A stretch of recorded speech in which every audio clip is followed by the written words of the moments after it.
السلام علیکم، آپ دیکھ رہے ہیں نیو نیوز میں ہوں آپ کے ساتھ نبیہا اعجاز اور میں ہوں اویس اقبال۔ بلیٹن میں ہمارا ساتھ دیں گی فربت ملک۔ مزید خبریں بریک کے بعد۔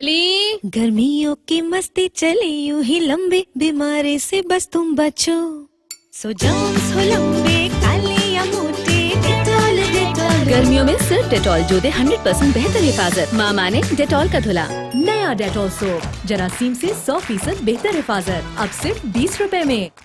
بلیٹن کے آغاز میں آپ کو بتائیں کہ حکومت نے پلان بی تیار کر لیا ہے کہ جے آئی ٹی کے بعد اگر سپریم کورٹ نے بھی خلاف فیصلہ دیا تو کیا کرنا ہے۔ وزیر اعظم کی زیر صدارت اجلاس میں پاناما کیس کا واضح فیصلہ آنے تک قانونی جنگ جاری رکھنے کا فیصلہ کیا گیا ہے۔ حکومت نے اتحادیوں سمیت مختلف سیاسی جماعتوں سے رابطوں کا بھی فیصلہ کر لیا ہے۔ حکومت نے اپنا پلان بھی تیار کر لیا ہے۔ جے آئی ٹی کے بعد سپریم کورٹ نے بھی اگر ان کے خلاف فیصلہ دیا تو اس کے بعد کیا حکمت عملائی جائے، اس حوالے سے حکومت نے پلان بھی تیار کر لیا ہے۔ وزیر اعظم میاں نواز شریف کی زیر صدارت اجلاس ہوا اور اس اجلاس میں پاناما کیس کا واضح فیصلہ آنے تک قانونی جنگ جاری رکھنے کا فیصلہ کیا گیا ہے۔ حکومت نے اتحادیوں سمیت مختلف سیاسی جماعتوں سے رابطوں کا بھی فیصلہ کیا ہے۔ جاوید بلوچ ہمارے نمائندے ہمارے ساتھ موجود ہیں۔ جاوید بتائے گا یہ پلان بھی کیا ہے اور حکومت کیا تمام جماعتوں سے اب رابطہ کرے گی؟ دیکھیں، جے آئی ٹی کی حتمی رپورٹ سپریم کورٹ میں پیش ہونے کے بعد حکومت مسلسل مشاورتی اجلاس منعقد کر رہی ہے۔ مشاورت کا سلسلہ جو ہے وہ تاحال جاری ہے۔ وزیر اعظم ہاؤس میں مختلف وفاقی وزراء اور دیگر شخصیات سر جوڑے بیٹھے ہیں کہ کس طرح اس جے آئی ٹی کی رپورٹ کو چیلنج کرنا ہے، اس کا سامنا کیسے کرنا ہے اور اس کے خلاف رد عمل جو ہے وہ کس طرح اور کس حد تک دینا ہے۔ اسی کے ساتھ ساتھ چونکہ وزیر اعظم اور ان کے بچوں پر خاصا پریشر ہے اپوزیشن کا بھی، اور جے آئی ٹی کی رپورٹ آنے کے بعد جو ہے وہ یہ پریشر بڑھ گیا ہے، تو حکومت ہمارے ذرائع بتا رہے ہیں کہ پلان بی بھی ایک تیار کر رہی ہے، جس کے لیے مختلف آپشن جو ہیں وہ زیر غور ہیں۔ ذرائع بتا رہے ہیں کہ پلان بی میں یہ کہا جا رہا ہے، یہ تجویز کیا جا رہا ہے کہ ایک تو سپریم کورٹ میں جو ہے وہ جے آئی ٹی کی رپورٹ کا بھرپور طریقے سے سامنا کیا جائے گا، وزیر اعظم کی پوزیشن کا دفاع کیا جائے گا، اور اگر سپریم کورٹ جو ہے وہ وزیر اعظم کے خلاف فیصلہ دیتی ہے تو پھر ان ہاؤس چینج یا دیگر جو ہے وہ آپشنز زیر غور ہیں، جس کا جو ہے وہ فیصلہ بعد میں کیا جائے گا کہ جب فیصلہ آتا ہے تو اس کے بعد جو ہے وہ حکومت کی حکمت عملی کیا ہوگی۔ یہ مشاورتی عمل جاری ہے، مختلف سیاسی جماعتوں سے بھی رابطے کیے جا رہے ہیں، جو حکومت کے اتحادی ہیں ان سے بھی صلاح مشورہ کیا جا رہا ہے، جس کے بعد اسے مزید حتمی شکل دی جائے گی۔ جاوید بلوچ، یہ بتائیے گا کہ تقریباً تمام اپوزیشن جماعتوں کی جانب سے وزیر اعظم سے استعفے کا مطالبہ کیا گیا ہے، مگر مولانا فضل الرحمان وزیر اعظم کی حمایت میں بولے ہیں، اور کون کون سی سیاسی قوتیں ہیں جو اس مشکل کی گھڑی میں وزیر اعظم کے ساتھ ہیں؟ دیکھیں، اسی لیے جو ہے وہ جو ہے حکومت کی طرف سے رابطے کیے جا رہے ہیں۔ مولانا فضل الرحمان سے بھی ذرائع بتا رہے ہیں کہ ان کا بھی رابطہ ہوا ہے حکومتی جماعت سے، انہوں نے بھی حمایت کا اعلان کر دیا ہے۔ اسی کے ساتھ ساتھ جو ہے وہ حکومت مختلف سیاسی جماعتوں جیسے کہ ایم سی ایم ہے، اے این پی ہے اور دیگر جماعتیں ہیں، بلوچستان کی جو ہے وہ جماعتوں سے رابطہ کیا جا رہا ہے تاکہ حکومت مل کر اپنے اتحادیوں کے ساتھ اس مشکل گھڑی کا سامنا کرے، اس جے آئی ٹی رپورٹ کا سامنا کرے۔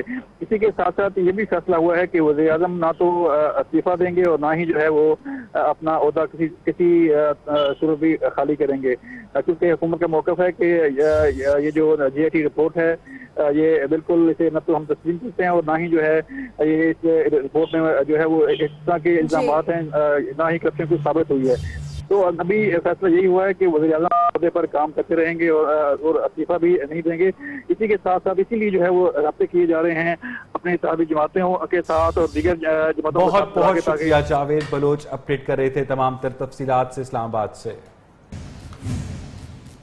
اسی حوالے سے ایک اور اہم خبر، وزیر اعظم میاں نواز شریف کی صاحبزادی کا مشترکہ تحقیقاتی ٹیم کو دیا گیا بیان بھی منظر عام پر آ گیا۔ مریم نواز نے کمیٹی کو بتایا کہ نہ کوئی کاروبار ہے اور نہ ہی کوئی آف شور کمپنی ہے، بیرون ملک بھی کوئی اکاؤنٹ نہیں ہے۔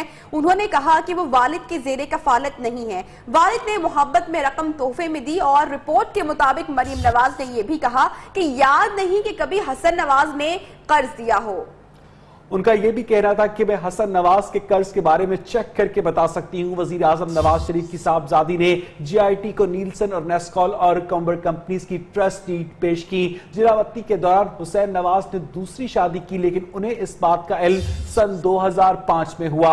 حسین نواز چاہتے تھے کہ دادا کے انتقال کے بعد جائیداد شریعت کے مطابق تقسیم ہو۔ انہوں نے ٹرسٹی بنایا۔ جلاوطنی کے 2 سے 3 سال سعودی عرب سے باہر نہیں گئی۔ خاوند کے ساتھ 2 ہفتے کے لیے علاج کے لیے برطانیہ گئی تھی۔ یاد نہیں کہ آخری بار نیلسن اور نیسکول کی دستاویزات پر کب دستخط کیے، جبکہ منروا کمپنی کے دفتر کبھی نہیں گئی۔ نجی ٹی وی کو انٹرویو میڈیا پر توڑ مروڑ کے چلایا گیا۔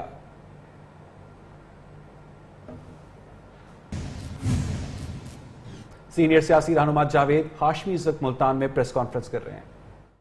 اصلاحات کے خلاف پرچم لے کے میدان میں آ گیا اور مجھے اللہ کے کرم سے بہت ہی رسپانس ملا۔ 1972 یا 73 میں جب لسانی فسادات ہو رہے تھے، مجلس عمل بنی اور اس مجلس عمل میں میں مجلس عمل کا صدر تھا، کنوینر تھا، اور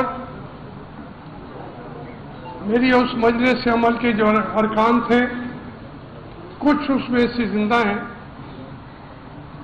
ایئر مارشل اسد خان 1، مفتی محمود صاحب 2، ولی خان صاحب 3، نورانی صاحب، مفتی محمود صاحب، میاں طفیل محمد صاحب، پیر پگاڑا صاحب۔ تو 1 یا 2 افراد ان میں ابھی باقی ہیں۔ چھوٹی عمر میں انہوں نے مجھے اس مجلس عمل کا صدر بنایا۔ یار واقعی آپ کی آواز بہت زیادہ ہے، جی جتنی لڑائی ہے روک لے خدا کے لیے۔ کیمرہ مین خراب نہ کرے یار، پوری قوم میں قوم کو یہ بات جائے گی تو اچھی لگے گی۔ آپ کے رویے کے بارے میں میں تو ہمیشہ معترف رہتا ہوں، لیکن آپ مہربانی کریں۔ تو وہ اس مجلس عمل کا میں 72 یا 73 میں صدر تھا۔ میری صدارت میں اس کے اجلاس ہوتے تھے۔ اس کے یعنی بچوں کو ہٹا دیں، اپنے گھر کے بچے بھی لے آئے آپ، پھر رولا ڈلتا ہے وہاں۔ تو میں آپ کی مہربانی کرتی ہوں، جو پیچھے بیٹھے ہیں، پیچھے جو بیٹھے ہیں وہ بھی تماشا دیکھ رہے ہیں، شور وہ بھی کر رہے ہیں۔ پلیز آپ میری بات آپ کی ذریعے سے ہی میں قوم تک اپنی آواز پہنچا سکتا ہوں، تو آپ مہربانی کر کے میرے سے تعاون کریں۔ میں تو اپنا پنکھا بھی بند کر دیا ہے تاکہ یہ آواز صحیح طور پر قوم تک پہنچے۔ تو میں عرض کر رہا ہوں کہ میں انڈیویجولی میری جتنی تعریفیں عمران خان نے کی ہیں ان کی ویڈیوز نکال کر 2 کتابیں بن جاتی ہیں، 2 والیوم کی کتابیں بن جاتی ہیں۔ انہوں نے مجھے اپنی پارٹی کا صدر بنایا۔ میں سمجھتا ہوں کہ اب میں تقریباً 68 سال میں جانے والا ہوں، تو مجھے یہ عجیب بات ہے، میرا 25 سال سے میرا گلا بند تھا، 25 سال سے۔ یہ جو سٹروک ہوا ہے وہ میرا گلا کھل گیا ہے، وہ آواز بند ہی نہیں ہوتی۔ اب میں عمران خان سے 1 سال بڑا ہوں۔ اس عمر میں تو لوگ دلہنیں تلاش کرتی ہیں، تو ہم سیاست میں کسی کو گلہ بھی نہیں کر سکتے۔ تو میں عرض کر رہا ہوں کہ